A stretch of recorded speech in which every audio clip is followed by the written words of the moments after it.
Good evening and welcome to Hot Topics from the Soul. I'm your host, Dr. Valerie Parker Hagan, and I have my co host. And good evening to you. What a beautiful day it is on this first Tuesday in the month of November. And I'm excited about what's happening already.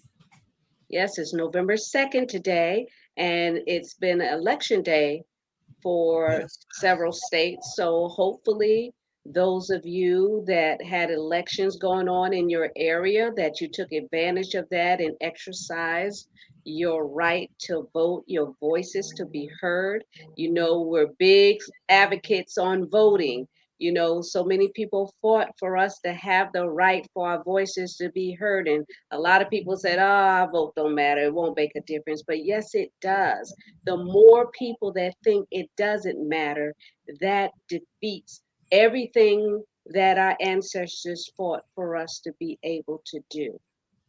And you're so right, Dr. Val, because the fact blood, sweat, and tears was shed for A that lot. right. And when I think about the late Congressman John Lewis, and I think about the fact of him and so many others being beaten there on that Edmund Pettus Bridge in Selma, Alabama, that was only the beginning of the fight that allowed us to have this opportunity. And the reason it's such a great privilege is because it allows our voice to be heard. In this country, so often our voices are minimized because we don't make enough money. We're not the right color. We're not that. We're not this. But because there were those that was willing to go the last mile of the way, we have that right and that privilege. And it's almost an insult to them, an insult to all who gave their lives for us not to vote. So as you say, we're very big on this show here on voting. We've had guests in time past to give us the whole process of procedures and things. And we're big on it because what we understand is that, our votes, especially in midterm elections and these off year elections, are critical because they do Very impact critical. the outcome of so many other things in our daily lives. Yeah, I wish that we had time to elaborate and talk about the importance of voting in these smaller settings because people are just so caught up on voting for the president, but they don't realize that it's these small votes that controls our state, it controls our city, our immediate cities. So I hope that those of you listening in will read up and study and be familiar with your area so that you can exercise your right to vote. Well, absolutely. And speaking of voting, I think about the fact that it took lawmakers to enact things like the Violence Against Women Act, to exercise things like the Office of Violence Against Women, and not only that, so many other things that have happened because people voted. They elected the right people that would take that fight and that cause all the way to the White House, all the way to the Capitol. And had not those acts been passed and folks had voted on it, our guest tonight might not have found justice, might not have found, if you would, relief or refuge. And so our votes matter, and we need to understand that the power of vote is the nucleus of our democracy. Absolutely. Thank you so much for sharing that, Dr. J. And your nonprofit, Destiny by Choice and Minds from the Soul of a Woman, we stand firm on our convictions and what it means for us to be free, for us to be able to move forward and also be liberated from those abusers and oppressors of our lives, not only for women, but also for men. We deserve the right to live and live freely without fear, without being succumb by predators that stalk and steal the innocence of our children. A lot of times we go through domestic violence and sexual abuse from little ages. Sometimes newborn babies are being sexually abused by relatives and sometimes even their parents because of the drug abuse. They get so distorted in their reality that they would put such I can't even think of the word. It's just so troublesome to me the way that they feel that they can do sexual acts to young children. You have all these big people walking around, grown adults walking around that don't have a problem with being your sexual partner, but yet you feel the need to assault and molest children. And we have two guests that were with us last week, Dr. J. And I thought that it was necessary for us to bring them back because so much was left unsaid and there was so much more than needed to be said and explain the process because there are people that are going through traumas right now that have been through a situation, but they're still locked in their emotional cage and haven't been able to live productive lives or even be in a productive relationship because of their traumas from their past. So I'm so delighted that we have our first guest, Natasha. She was here with us last week. Natasha, how are you? I'm well, thank you. Good evening, everyone. How are you? Thank you for having me back. I'm delighted to be back here. When I got the text, I was like, okay, you know what? Maybe I'm not done. And like you said, a lot was left unsaid because we didn't explain how we got to the point for the healing process. So now today we can elaborate more on how the process, what it took to get to that process. Okay, could you share a little bit about your story? Because there were some that missed it last week and haven't listened to the first show and they're tuning in for the very first time. So if you could give a little bit of your story and how that process was for you, you know, in the beginning and how you walked your way through it. In the beginning of the process, it all started as a little girl, being molested. I'm not going to go definitely into the stories, but being molested at a young age. Um, it all started not being loved at home by my mother. She preferred actually her boyfriend at the time instead of me. So she was sending me to different places. And as we all know, as being a girl, a daughter shouldn't have many homes. So she decided to throw me off somewhere else because, the boyfriend at the time did not want me there. I couldn't play with my siblings because they were not actually my father's children. So it was a lot of things that were taking place, and she dropped me off to my aunt. And from there, that's the only time I actually experienced a mother's love up until 1987, when I came here to the US. It was one of my worst. I always say till this day, sometimes I say, I wonder if she would have left me in the Bahamas, what it would have been like. So from being here, it was just from a little girl at 7 years old being molested up until I was 14 years old.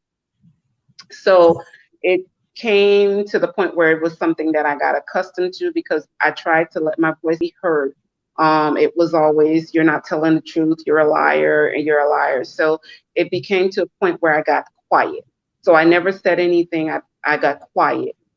And I remember in 2000, I said 2000, 1996. I'm sorry, I'm talking about my second daughter now. 1996, actually the first time I was actually sexually active on my own, I got pregnant.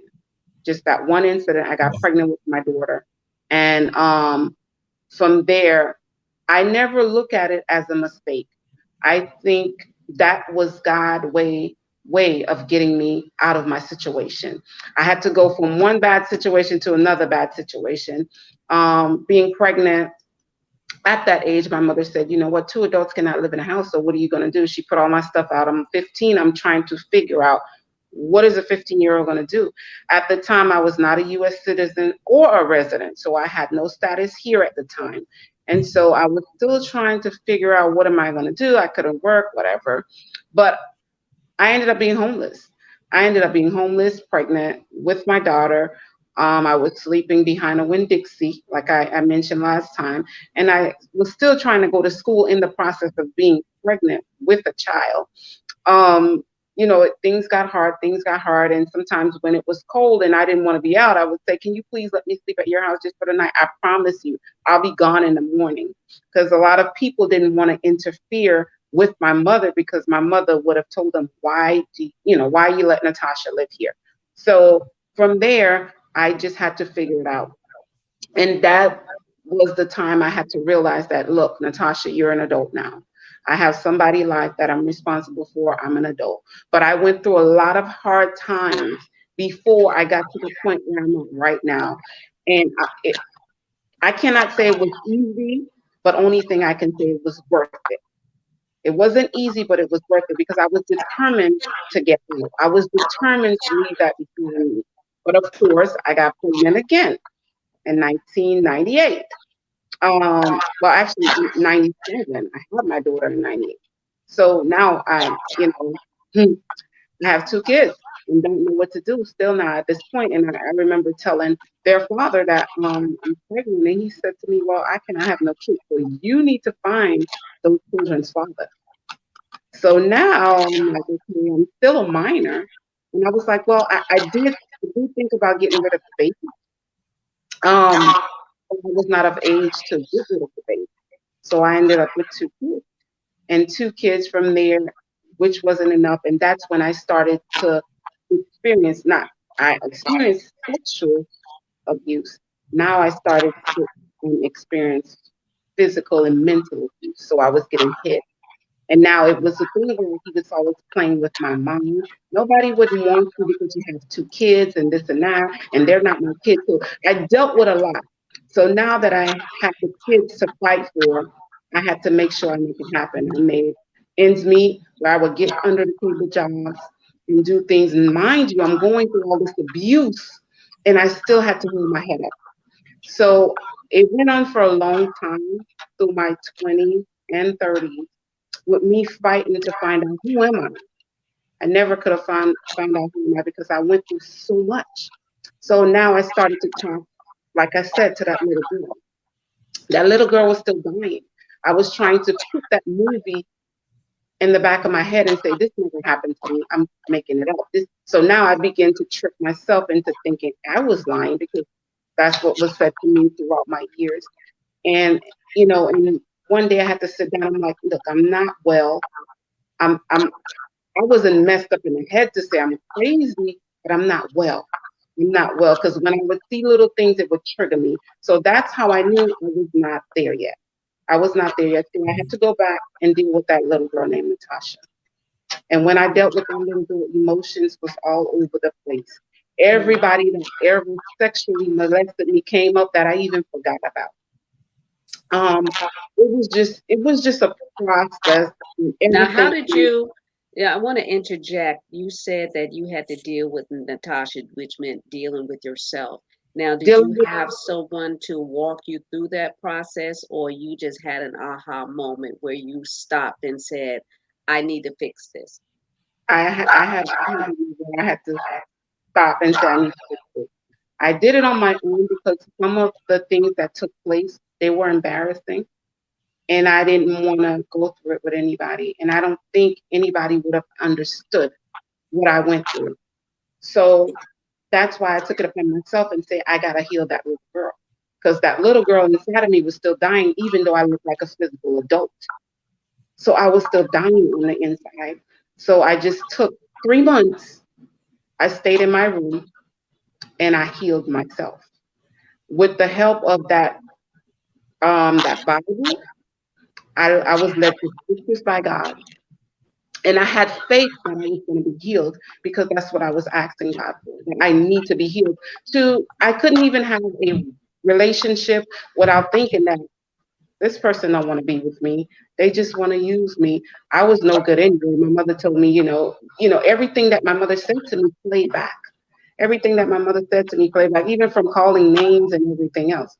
So I took some time out, 3 months in my room. I just got up, drank tea. And in the process, I was in a fast and I stayed in my room. I stayed in my room and I healed myself. And I remember when I came out of it, everybody was like, what's going on with you? I was happier. I could actually communicate to you. I can actually talk to a guy and say, my thing was if a guy would come and talk to me, my first intention would be like, oh, you want to have sex with me? That's all you want. So I had to get out of that.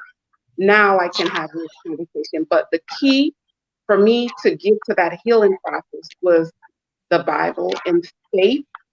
And I had to forgive everybody that wronged me. And I never got to the point to heal myself until I started forgiving these people for what they've done to me. So with that alone, that was a process. It wasn't an easy process Because how can you forgive somebody who had sex? Pretty much, I consider myself at the time a sex slave. I'm a kid. I'm a child. Mhm. What do I know? And it's like, Mom, are you gonna let this happen? My mom would say, well, you're not paying. He's paying my bills. So she would try to, whatever I was telling her, she would dismiss it and worry about self. And later on in life, I understood why she did that. You But know, did she ever own the fact that you were being sexually abused? In May of 2018, she was in hospice, and we had a conversation. And she the one who brought it up. I didn't bring it up, and she was apologizing. She said, I'm sorry that I never believed you. She said, I'm sorry for everything, because I actually see, of all of my children, you the one that loves me the most. And she said, even though I was treating you bad, you still love me. I still love my mom no matter what. Even though she, dismissed me, even though sometimes she would say, oh, I wish you were dead, I would still go and love on her because the Bible told me to obey my mother. So even though she did things that were wrong, but it's because of her that I'm here. So I'm grateful for that. She gave me life. God, created me in her womb. So therefore, I forgave her just for that. If I can own something right now, it's because of her. And I find it that a lot of people that I would talk to say, I'm not going to forgive her. I'm not going to do this. Or, they don't want to forgive that person. I'm like, look, you're holding on to something that this person probably already moved on and not even worried about you. You're killing yourself while this person is moving on with life and living their best life at that. So why are you doing that to yourself? You're hurting yourself. That person is not hurting at all. You're hurting yourself. So that's why I tell everyone, it's not going to be an easy journey. But if you want to live whew, the life that God has promised us, you have to forgive and move on. You you, have to you know, forgive. Natasha, you have a very strong anchor in the fact that you talk about forgiveness. And I want to Mhm. be clear because every victim of domestic violence or sexual violence don't find it that easy to forgive. As a No. matter of fact, from a clinician standpoint, we often say to people, we can't force you to forgive. We don't want to tell you to forgive early. But you came to this conclusion on your own. You after all that you did in your own soul searching and all of these things, you found that as to being the catalyst that Yeah. brought you healing and brought you a relief inside of it. And that's a major thing because of the fact most of the time we're guided by our parents. We're guided in our faith, we're guided from that standpoint. But in your situation, not having a mother who did not believe you, having a mother who was abusive in her own way by doing so, and then not having a father on the other side to help guide you, you were the epitome of the scripture of God being a mother to the motherless and a father to the fatherless. And so, Right. so my question to you is this: your journey out was you finding yourself in the presence of God and Yes. asking him to heal you, to Yes. heal you. And his answer to you was your first step in being healed is to forgive. Yes. I had that was the key. And I even have a book called Forgiveness is Key, Let It Go. Um, that's what helped me throughout this journey. And I had to do it. Not to say I didn't want to do it. My flesh didn't want to do it. But in order for me to get where I needed to be, that's what I had to do. And let me tell you, everything that I needed was in that key of forgiveness. I had to do it. I love How the way does that you it said, affect your daughters, being that you went through that trauma? How was it raising your daughters? And now that they know your story, what effect has it had on them? I waited until they got older to find out, to know about it, because I didn't want them walking around with hating others So I kept it away from them. But they were very, very sheltered. My kids were not allowed to go to people's house. Only sometimes the grandma, and if they spend the night, which not my mother, their father's mother, I would have to be there too. I raised them very sheltered. It's now that I'm talking about it, this is after my mother passed, that they are actually knowing the inside details of what took place. So I kept it away from them as much as I can. And I raise them in a way and I tell them, if anybody looks at you, tell mommy. If anything you feel like, you're not comfortable, tell mommy. Let mommy know. I want to know everything that's going on. So we built this relationship of, we would even talk about things that you won't even think mother would talk to daughters about. I would talk to them about it because I want to know. I don't want them to have that void that I had as a child, because I don't believe them or I'm just left out. I want to know everything. So, Do you think it's impacted the way that they see, the way they might see males? Or, I mean, I know that even in your case, that though God has healed you and brought you through that part, and part of your forgiveness was forgiving those who did so, but did it have an effect on you, far as the way you see men, or are you apprehensive about that, or do your girls feel like, man, I mean, because that it wouldn't be far fetched if it was the case, but I could only imagine having gone through something so traumatic. Kids are amazing. Kids can be amazing. They're resilient. They're A resilient. lot more But kids resilient also can now. look at you and say, "Well, mom, when you going to start dating anyone?" I wonder, are they reserved from saying that because of what you've gone through? well, actually, it did before my healing process. It did trick in reference to a guy and stuff like that. I always thought it was about sex. So if you would talk to me, I'll tell you, hey, look, you want to have sex with me because you don't know me, but you want to have. So that was my first reaction because that's what I was used to. Okay, so it affected my relationship, and I just didn't trust nobody. Especially if I have to be with my daughters, I'm always watching to make sure that you're not looking at my child. So I dealt with a lot of things. But my issue is you want to have sex with me, and I would refuse because I didn't want nobody looking at my daughters. So I didn't want to live with no men after their father. Now I'm in a relationship, but this is all God's plan because only one thing I know that I deal with, and I have to say it, I deal with you touching me and you don't tell me first. I get defensive, and it's because of what I went through. I have a habit. It can be 100 degrees.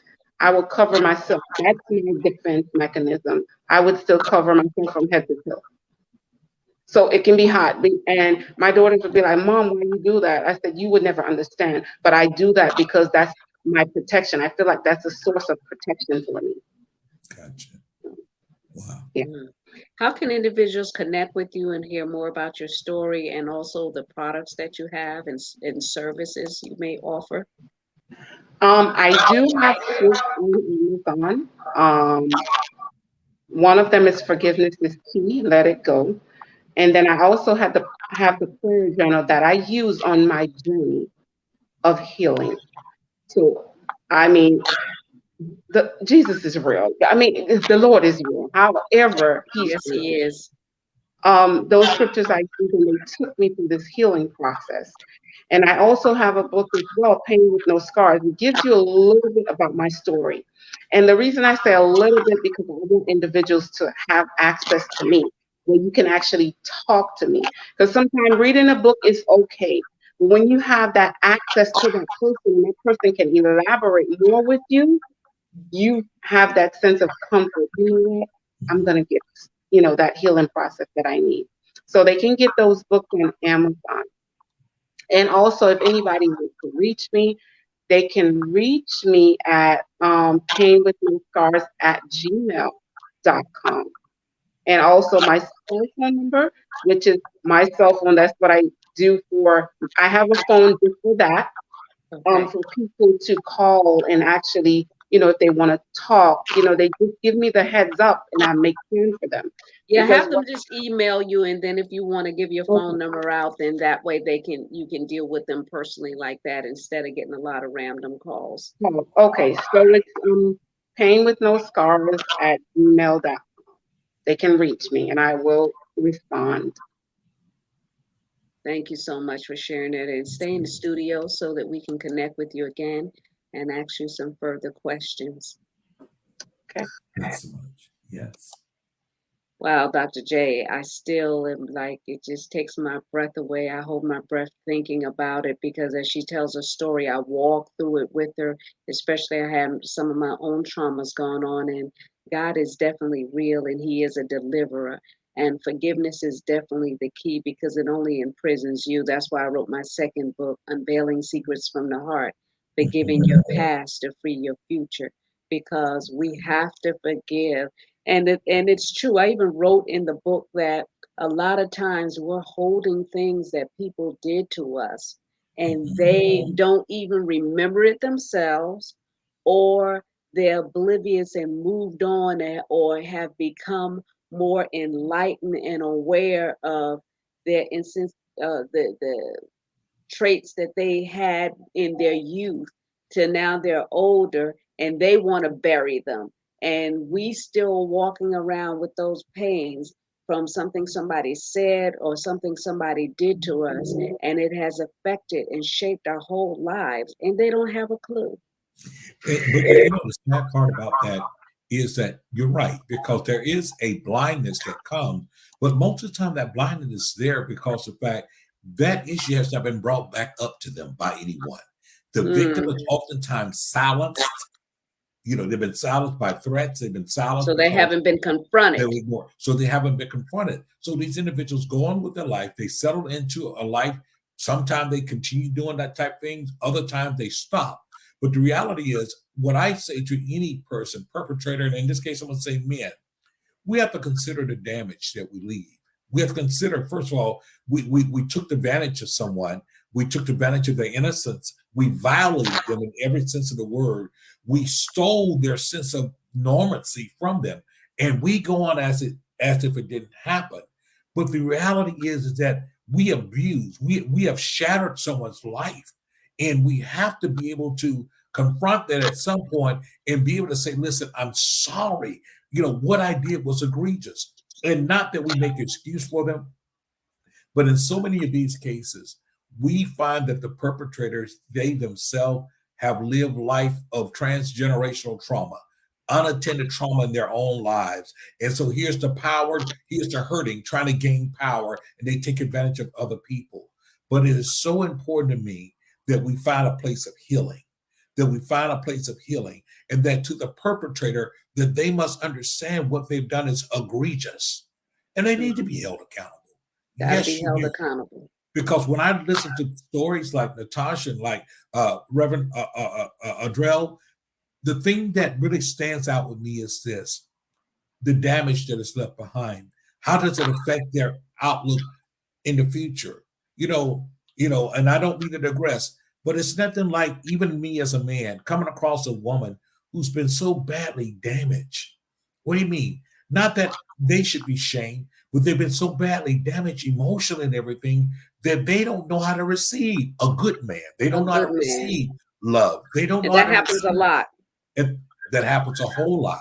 And it happens in such a way that everything that they need is right in front of them, but they'll never be able to receive it because the damage is such in a way that their norm is an abnormal relationship. So the dysfunctionality for them is more where they feel this sense of wanted.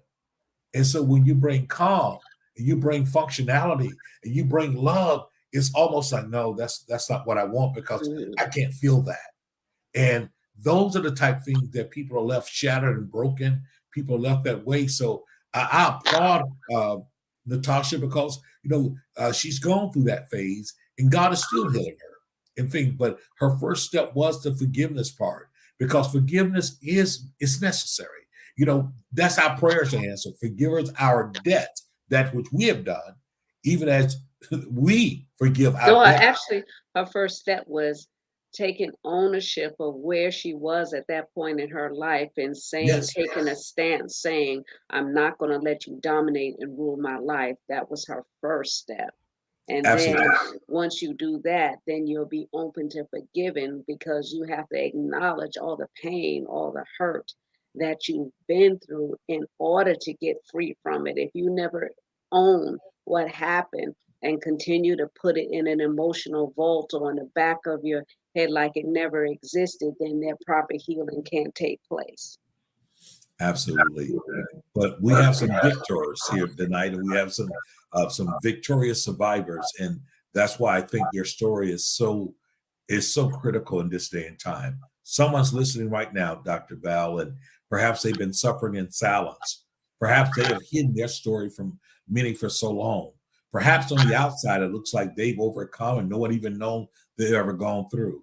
But deep down inside, they know they've been imprisoned to their past. So this is why tonight's show is so very crucial.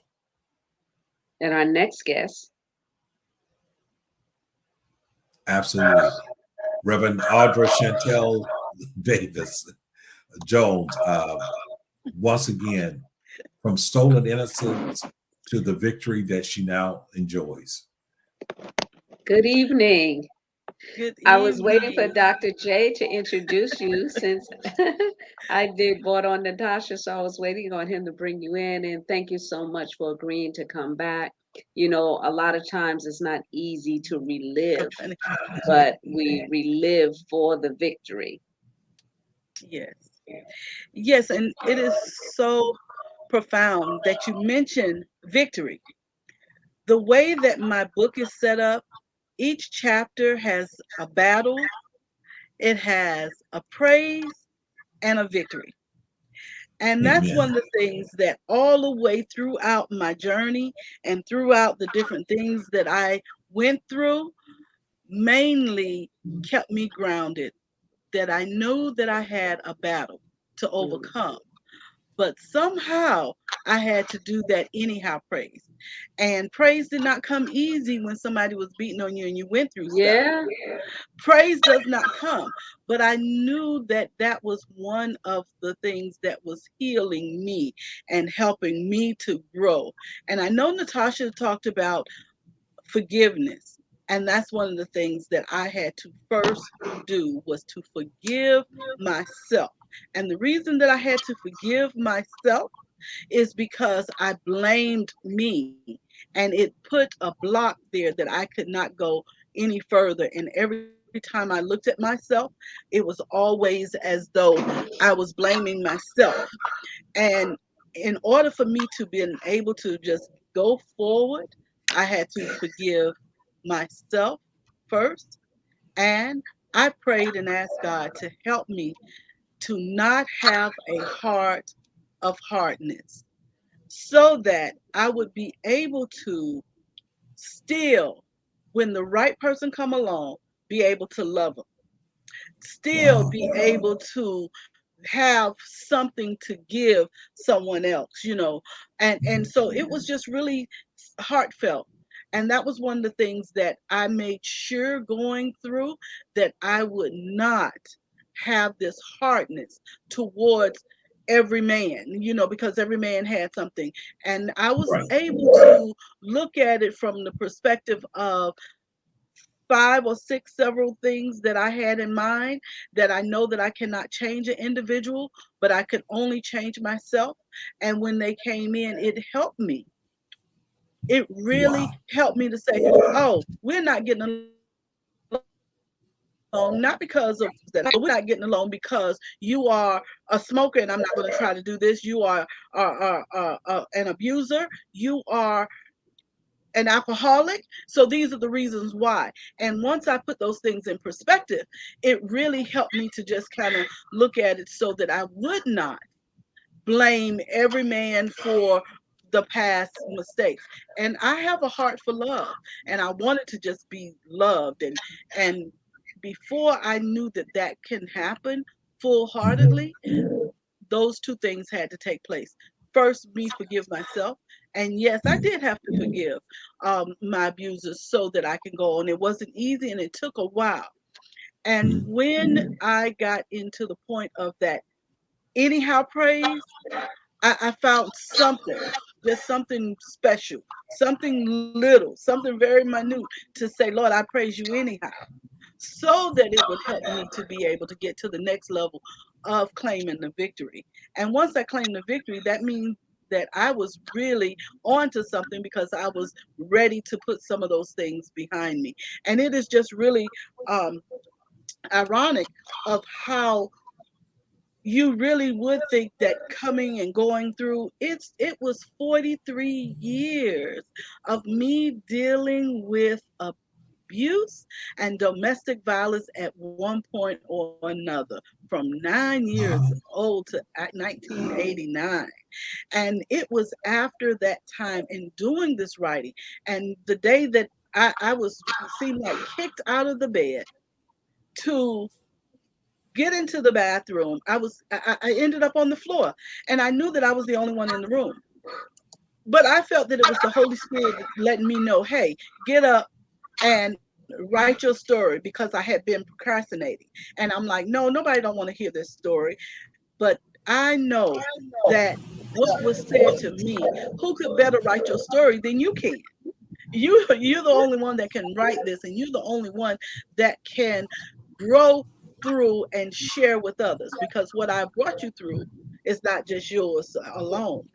And with this, it really helped me, and I started writing out prayers. I start writing out meditations. I start reading and reflecting and journaling, to the point that I did come up with another book, the namesake book of Battle Scars of Emotions, but it's the personal reflections, the prayers, the scriptures, the journaling, and gratitude. When I held on to those things, I was able to really grow through some of the traumatic situations that I was in. And it was just really difficult, to just keep on going and not really realizing the pain, or just being center focused on the pain. And I was able to get through because I knew that I had to show my children strength beyond what they saw, if that makes any kind of sense. I know part of your story was you were molested by leadership in the church. And so Yes, being in the church and having a pastor, minister physically assault you yes. sexually, and then having to sit there and, in the midst of the service, and then you have to go there every week with your family. How was that? I mean, how were you handling that? How did you transition to be able to walk through that? And when you spoke about it and told somebody, what did people say when you talked about, or was it a known fact that this minister was doing this? Well, actually, it was not a known fact. He had a wife, he had family, and his parsonage was right next door to the church. And I was younger then, going to church with my grandmother, and she would always say, "You got to go and speak to the Reverend." I don't want to call his name. "You have to go and speak to the Reverend." And the day that I rebelled against it, it was really thereafter, it was really difficult to sit and go to church. So when grandmother came to get me to come to church, I started not going, to the point that I left that denomination for a while. I really did, because I felt that, okay, this is not right. So even in my younger years, sitting there and realizing those things, and even when I think about the family member and my father, it would have killed my father. Seeing him when he come around, I would run, go into the room, and believe it or not, he would come and look for me. He would come and find me, The and I boldness. would just like, oh my gosh, Dad, can you not see this? Mom, can you not see this? And just it just really was something very horrific. I found myself being just removing. just removing away, just coming, staying away from different situations. So if it was a family gathering that I knew as I got older and I knew that he was there, I could not do it. Now, I did could your not father be go to there. church? My father did not go to church. No, Mhm. Oh yeah, no. he would have So my killed him. grand Yeah, he would have killed him. My father would have hurt him really bad, and it was just really something that was just hard to explain. And I tried to share it with my mom, and she would just like, "Shh, we'll talk about it later." And my mother was she was very sweet, very soft spoken. I love my mother to death, but it was just certain things that I felt that she was afraid of my father. He did not abuse my mother, but he was short and loud and boisterous, and he made his points known. And my mother, on the other hand, was very soft spoken. And she would say, "We'll talk about that later. We'll talk." And she just whispered, "We'll talk about that." And I said, "Sonny hurt me." She says, "No, we'll talk about that later."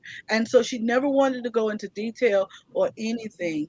And it was just to a point where um, one day, because it was like, "Okay, here's $10," and I just threw it at her, and I says, "This is what's happening, and you're not seeing this. Somebody is hurting me, and then they put this. I'm giving this to you." And that's the light bulb that went off in my mother's head. That went, and so she went and approached, that particular person, and it was just really horrific. But back to my healing and back to me growing, that was just something that I just really kept as just my secret weapon, that I knew that I had to just keep surpassing through this, getting going through this. And eventually, it took a while for me to forgive myself.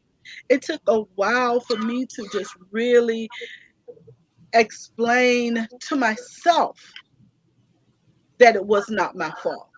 And as I wrote and as I continued to just write it out and cry it out and meditate through all of this, it really helped me to really be a spokesperson to get my voice back, because my voice was silenced for a long time. And even though that my family doesn't think so, but in a lot of ways my voice was really silent because no one ever knew. And it was just very difficult until that day that I just threw this. I said, "This is what I'm worth," and it just took a lot. And this is why in relationships it's very difficult for me. I've been very independent. I didn't want anyone to just come and give me stuff. I want them to do what they supposed to do as, my husband or as my mate. But it wasn't something that I went to them and says, "Oh, I need my nails done. Oh, I need my hair done. Oh, I need this." Yes, my husband perhaps, but I never let anyone do anything like that for me. And I always said that I was not petty and I'm not cheap. And that was just something that I had a hard time receiving. I didn't know how to receive. Although I knew that there was still so much in me to give, to love, and I did not want to give up on love. I did not want that to be the reason why I was bitter and could not have room when it came, when the real love came. And so I do still have difficulties sometimes of trust issues, and there are triggers. So I cannot say that, because I think every battered Yeah. woman or individual have triggers, and Have certain things triggers. trigger them Yes. where other things do not. And so I don't bother anybody. I don't want to hit. I don't play. But don't play with me, because that is a true trigger, because you're gonna get beat Hmm. up. But those are just some of the things that I had to really look at. And so, with what I was saying, at 43 years of dealing with the violence and going through domestic violence, it really made me start looking at myself as being special, as being beautiful, as being, just telling myself, even on the days that I did not feel those ways, even when I did not feel that someone could even love me. But I just really wanted to make sure that as I started growing, it was deliberate, it was intentional, and it was real, so that it will strengthen me. and that is one of the words that I use. I'm not going through something, I'm growing through. And that Absolutely. really kind of helped me to get to the spiritual level. And I felt that I was called for the ministry, but I ran from the ministry a long time because of this as well. And Right. because of that pastor, I was like, I cannot be true. But through all of this, I do believe that God taught me how to be true to myself, for me to be able Was to he ever exposed? no, not to my knowledge. My grandmother knew, my mother knew, but far as I know, they never exposed him to, the big bishop or anything like that. You, And you that's the know, sad thing about it. I when I hear so many stories like yours, and especially when we start talking about leadership, you know, it's so easy for us. I mean, just say for in the church, it's easy for us to look at the secular people, the movie Yes, stars and those people when they abuse their power, and we have an opinion on it. Or even let's yes, be real about it. If we were talking yes, about the Catholic priests or whatever taking advantage, we have a conversation about it. right, However, it is so difficult for us, especially in Christendom, to talk about leaders who violate members, clergy who commit sexual abuse. exactly. I'm not talking about a boyfriend, girlfriend. I'm seeing you, Right. you my woman on the side. That's not right neither. But Mhm. I'm saying to take advantage of someone. Number one, physical force, sexual force, manipulation, using power and position. When we use our power to PREY, when we should be Right, PRAYING, then we right. have not only violated God, God's principle, we violate the individual. So your grandmother, your mother, and all those around sometimes find it very hard to see that person in leadership. Even they can't fathom them doing those things, and yet it happens way too often. It And I does. say this because it takes courage.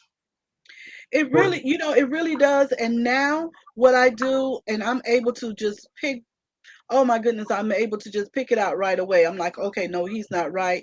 I protect Mhm. my daughter. I just would not. So there's some men that I would not sit up under because there are things that I see in them. And Absolutely. I don't like for them to look at me a certain way or to Mhm. disrespect my husband or to even make me feel that you're undressing Absolutely. me in some type of way. It's like, oh no. So I'm very careful into how I deliver and carry myself, simply because I do not want that kind of attention brought to me. And one of the things that I have also discovered in the ministry and doing these things, talking about domestic violence in the church, a lot of men do not even want me to come in and talk about it. They don't They want to. rather They a don't want man to to because it come in and talk exposes about. them. Right, and they rather a man come in and talk about it in a certain way. But who could tell the story better than a woman who have already experienced and have gone through it and have grown through it and is now the voice piece and an advocate, a strong survivor.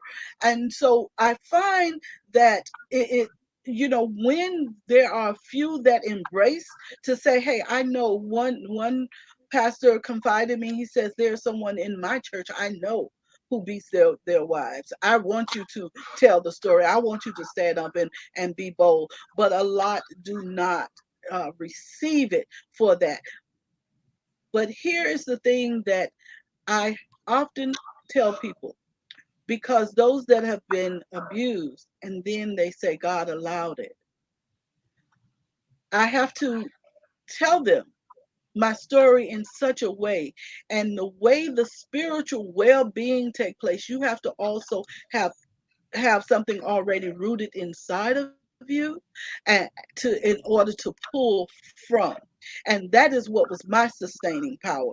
That little bit going to church early on, being drugged to church by grandma, those are the things that was inside of me, that when I could not speak, when I could not even know where the verse was, it was just something that just would come out, and it would heal me. All I had to do was just call on God, call on Jesus. And I'm just saying that, that is not just the full answer, because I do know that it was the sustaining power from God that helped me to get through, to stay strong, to get where I am, to go through some of the things. But it was also something that we have to, as victims, and I'm speaking from that standpoint of a victim, is to go inside of yourself, and that forgiving is really is essential. And the reason that I say it's forgiving is essential, you have to first start with self. And we have to learn to love up on self first, because we are taught to give all this attention to everyone else, but not ourselves. And therefore, when we give attention to ourselves, we have a tendency to feel guilty or feel less than deserving. How do you figure in sexual abuse and mental abuse, where people may label it as being bipolar, but actuality, it's mental trauma that individuals have gone through? And maybe Dr. J, you could chime in on that too. Yes. And one of the things that I'm glad that you mentioned that, because right now my son is mentally ill. And when you look at the bipolar and when you look at the sexual abuse, I look at it from the standpoint of the mental trauma that one experienced from that abuse, that sexual abuse. It carries a weight nothing like the physical violence does. And it is an emotional, it tears you down mentally in such a way that you don't even know where you're going on that. And I could see the bipolar, because if you are being treated, and I say stolen, because that's what I was stolen. Stolen My innocence. youth was stolen, my virginity was stolen, my everything was stolen and taken from me. When you look at that, and then you look at it from the standpoint of how am I going to engage in some really good, genuine, honest husband and wife sex, that the way the Bible tells us that we are supposed to, love and become intimate with each other, that becomes difficult. And therefore, with the bipolar situation, as far as the mental situation, we think more on how it has made us feel in the past and what we can do and not do, to the point that it is creating a cycle within its own self. And one of the things that I feel that how the two are correlated, as far as bipolar and as far as the mental trauma that one have gone through sexual abuse or through domestic violence, it is something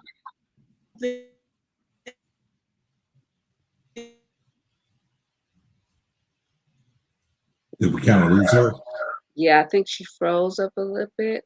So You, I don't know if she recalibrate, but okay. what powerful information, once again, talking about how that traumatic experience totally interrupts your sense of normalcy.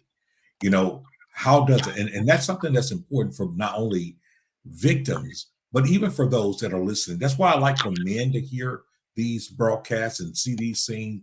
And I like for everyone, because see, somewhere along the line, we may encounter someone who has this past. They've been sexually violated, they've been raped, they've domestic violence, and oftentimes we're trying to get through to relate to them, and we don't understand the difficulties and why we have to navigate so hard.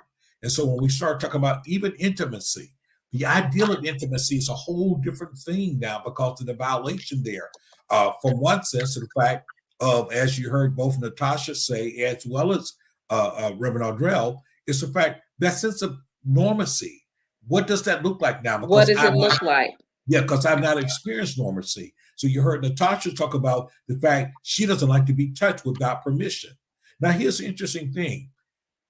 Being in this field for so many years, I've learned a lot, and I've watched a lot and been a part of a lot of research and studies and things like that. But there's something about my upbringing that always said to me, even when I was talking to someone and we're getting to know each other, is it all right that I hold your hand? Mm. And it was just that thing. Is it all right that I hold you? And I would never forget having people say, "Why you ask?" Well, I ask because number one, it's not my right to do so without your permission. Yeah, you know, Alex asked me if he could hold my hand when we first started dating. And I Look was at like, that. He must have read my that, note. I was like, oh, that's different. I was like, Yeah, okay. absolutely. And so it's important, but navigating through this because there are times that we encounter people that are broken. Mm. And sometimes we have to know how do we love a broken person? Are we even the person to love a broken person?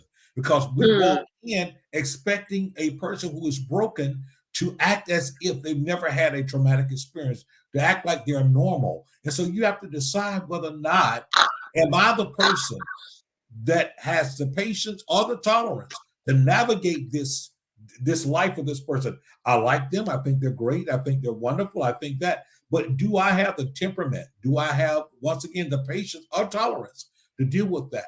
And by the same token, most of the time, it's going to fall on it's really going to fall on the person who's trying to engage in a relationship because the victim survivor is more than likely going to be doing that to protect themselves.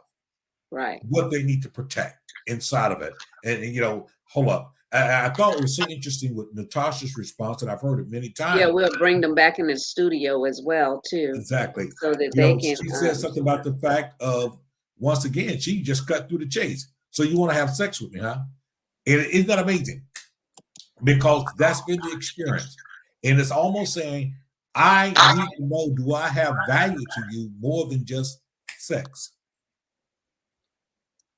Yes, and one Because of the things. if I don't, let's cut through it. And Audr'L, you were finishing up something before we lost you. What was your last comment Yes. you were making? Oh goodness, the weather is messing with my internet over here. But one of the things is that I am, like Tasha, very careful as to who touch me and how they touch me, or if I'm in a mode of thinking or whatever and you walk up on me, that creates a different problem. And we were talking about the mental illness and the bipolar and how one would look at that easily like, oh, you're going crazy or something is really wrong with you, when it is the trauma that we have dealt with. It has Yes. nothing to do with being bipolar. It has everything to do with and I call it now boundaries. Respect the boundaries, because just to touch me in an abrupt way creates something that I don't know how to deal with right now, and the same as someone walking up on me. So it is just really, really careful, really being careful as to how I'm approaching, how I approach others, and I just don't want that to become an issue. At the same time, I still made sure that I was able to, in that dysfunction part of a relationship, to try to make the relationship as normal as possible, because I know what is inside of me still to love, to share, to give, and to put myself first. That is the one thing that I've really, through all of this, like I said, it's the last 23 years, 25 years, that self help, self spiritual well being, that spiritual growth has really helped me. And that helps me to be able to share with others what I've gone through with and how I was able to get over, how I was able to get over on that other side. And it is true that people say, girl, something is going on wrong with you. And it's not something wrong with you. It's just that when you know what you know and you have that trust of someone lied to you in the beginning, then guess what? You're going to always assume that whatever else is coming after that is a lie. And that is something that I know that, okay, I don't want to tolerate or want to be put myself into, because it really creates another aspect of this domestic violence, the aftermath, what I call it. Mm-hmm. And Can you and give that is your just contact something. information so that individuals can reach out to you? Yes, my contact information is Audrey, www.audrealchantel.com, www.battlescarsministries.org. You could also email me at battlescarsministry@gmail.com. I also have my book that you will find on audrealchantel.com, Battle Scars Ministry, Battle Scars of Emotions, Divine Healing from the Scars of Life. My new book will be out soon, The Meditation, personal reflections, prayers, scriptures, and journaling, so that it will help us to just start writing these things right on out. And that is coming out soon through Zulon. And you can also find my book on Amazon as well, Barnes and Noble. You could just Google it and you will be able to see it comes up.